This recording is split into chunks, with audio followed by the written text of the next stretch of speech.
All right, so I gave you guys the ringside reaction. Hopefully there is a live. But while I'm sitting here in front of the T-Mobile Arena, let me give you some thoughts on the undercard, because there were some things to talk about on this undercard. And you know, you had Carlos Utria versus Israel Marcado. You had Yoenli Hernandez versus Veron. You had Gary Antonio Russell versus Victor Santion, and then also Marco Romero, a guy that I didn't really know anything about, and he made an impression on me. So I'll kind of just give you guys my thoughts on those, and y'all could take with this and do with it you'd like, and make sure you smash the like button and the subscribe button while you're at it, because Brendan Taylor, is a Brendan Taylor era, and it was a great night here in Vegas, But I'll start with the fight I was most excited about, which was Carlos Utria versus Israel Marcado. Utria is a prospect. 14-0. He's ranked top 15 in the WBA and WBC at 140 pounds. I've been hearing a lot of things about him, but they were matching him tough. They're matching him with Israel Marcado, a guy that self-proclaimed. He says himself, "I am the most slept on in the game." And he's beat good prospects like Brandon Pizarro. He fought Arthur the Chechnyan Whoop Yarsanov to a majority decision loss, which that right there will tell you his quality right there, just the kind of fighter he is, the caliber he's at.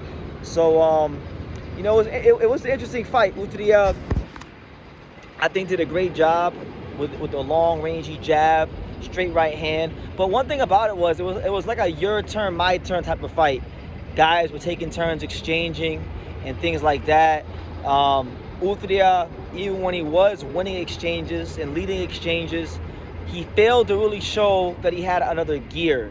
And that was probably the most frustrating thing for me watching him, because I never watched Utria before, but I've heard good things about him through the grapevine. I know he won the WBC Grand Prix, so I've seen some of his highlights from that.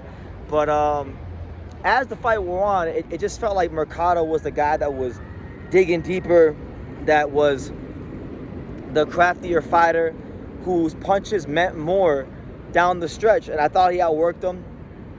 I didn't score round by round, but the feeling I got from watching ringside was that I thought Marcado had just pulled it out, and I thought he should have won. And I won't go as far as to call it a robbery, but I don't think the right guy got their hand raised. I thought Marcado did enough to win, but that's boxing, and he did give away a lot of rounds, and there were times where like I said, he could have probably been more consistent himself, but I thought he fought a savvy veteran game plan, but he wasn't going to get the nod in a close fight.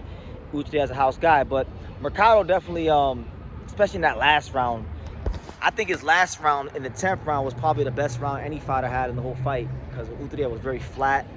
He was doing this bootleg Colombian Devin Haney bullshit, but he just doesn't have the next gear.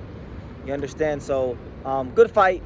Fight didn't quite live up to my expectations, but it was a good fight. It was still an enjoyable fight. And yeah, Utria wins, but I'll tell you this, man, he barely got past Marcado. I don't think it's a good sign of things to come. You fight and you step it up even more, and you come out, if you come out like this against guys ranked higher in the top 15 of the BC, of the BA, in the rankings, you're gonna get cooked. So Utria, very lucky to get out. Very, very fortunate to get out of here with a decision. Apart from that, you had also the Boogeyman, Yoenli Hernandez, a guy that everybody swears up and down is this big old Boogeyman, right? Which, I think Yoenli is a good fighter, but people are doing too much for him, and I've been saying that for a while. And he won this fight, but Francisco Veron took him the distance. He was actually probably the first fighter I've seen try to punch with him, and he wound up actually taking him the distance. It's only the second time Hernandez has been the distance in his career. And while Veron, I don't think Veron won the fight, and I don't think he should have even got a majority decision loss. I don't know what that judge is watching, but whatever he was watching, he missed a hell of a fight, because Veron did not come close to winning this fight, in my opinion. I thought he was smart, he was savvy, he was professional. He did a good job of not opening up in such a way that allowed Hernandez to just bulldoze him like he's done everybody else. But his punches were getting blocked all night. He really wasn't landing anything of consequence, and even when he was landing, it wasn't putting a dent in Hernandez. So while I can respect and applaud Veron for his efforts, I cannot say that it was that close to a fight. But what it did do was exposed, and you know what, I forgot to say this about Utria, but Carlos Utria exposed by Israel Marcado. And Yoenli Hernandez, even though he won, exposed by competition. He is a good fighter. I take the from Hernandez, but there was a moment in the fight where he got caught with a left hook. You could say knocked him off balance. But I don't see this guy I don't see this unbeatable monster that all you boxing hipsters see. I don't see it. I see a guy that on any given night can lose to a Denzel Bentley, a Jahai Tucker, and Amari Jones. You know, I see it. I can see it happening. I don't see this otherworldly talent. I see a guy that's big and strong and athletic, who probably might be a bit of a front runner, right? Like most Cuban fighters are. But nonetheless, you know, he got the win, and that's all that matters. So good on him. Surprisingly enough, switching gears, one of the most impressive things on this card was actually from Gary Antonio Russell, of all people. I did not think I'd be saying that. You know, Gary Antonio Russell, he fought Victor Santion for the WBA interim title at 122 pounds. And I thought this fight was going to be terrible. This is a fight that I was considering getting up to go use my media food voucher for, that they give the media. But I had already used it earlier in the card, and I sat and I watched this fight. And I give Gary a lot of credit. You know, Gary, he seemed more purposeful than other times I've seen him fight. You know, he was in the pocket. He was throwing heavy shots to the body of Santion. And he actually wound up dropping Victor Santion. And he gets, in my opinion, and I think from what I've seen in his career, definitely the finest hour of his career. So that was kind of a feel-good story, because, you know, Gary Antonio Russell, he's been part of the Russells, but he's always been an afterthought of the Russell family, of the Russell fighting family. You know, he's like, Gary Russell Jr. was a world champion, defended it a bunch of times. Gary Anton Russell is a current world champion, one of the best 140 pounders in the world. That being said, you know, Gary Antonio, I think tonight, you know, he had his finest hour, and he could be happy with what he did. We're gonna go. But yeah, I mean, Victor Santion was trying to throw heat in the pocket. Gary just had more for him, and so I'm not gonna sit and say it was a really good fight, but, you know, it was a much better fight than I anticipated. So yeah, there was that.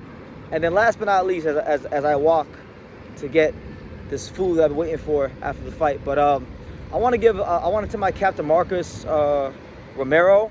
My bad, I got the name wrong. So shout out to Marco Romero. I never heard of this guy. I only seen him at the weigh-in.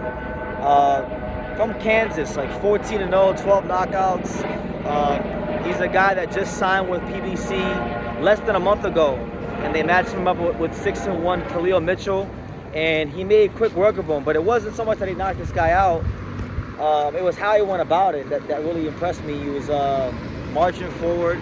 It was a lot of just precision punching, and you know, I'm not gonna make any bold proclamations for what this guy from Kansas may or may not be. It could just be a whatever performance, but he made enough of an impression with me to be like, you know what, I'll keep my eyes out for him, because you know, this is a guy that's been professional for like 2 years, already has 15 fights, and you know, he's fought in a bunch of random places like Alamance Springs, Florida, Missouri, Kansas, where he's from, and he's never been on a stage like this tonight.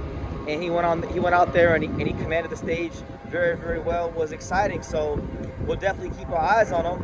He knocked Khalil Mitchell out in a round, and he asked to be on the Isa Cruz Nestor Bravo card in September, which is also a PBC card. So yeah, respect to him. Kansas is in the house. You know, Kansas has produced fighters like Victor Ortiz and Brandon Rios in the past. Why can't he be the next? But guys, I'm gonna let y'all go. Hope you guys enjoy the coverage. Hopefully they'll be alive later on. If not later on, then maybe a day from now. But that's it for me here in Vegas. Y'all take care.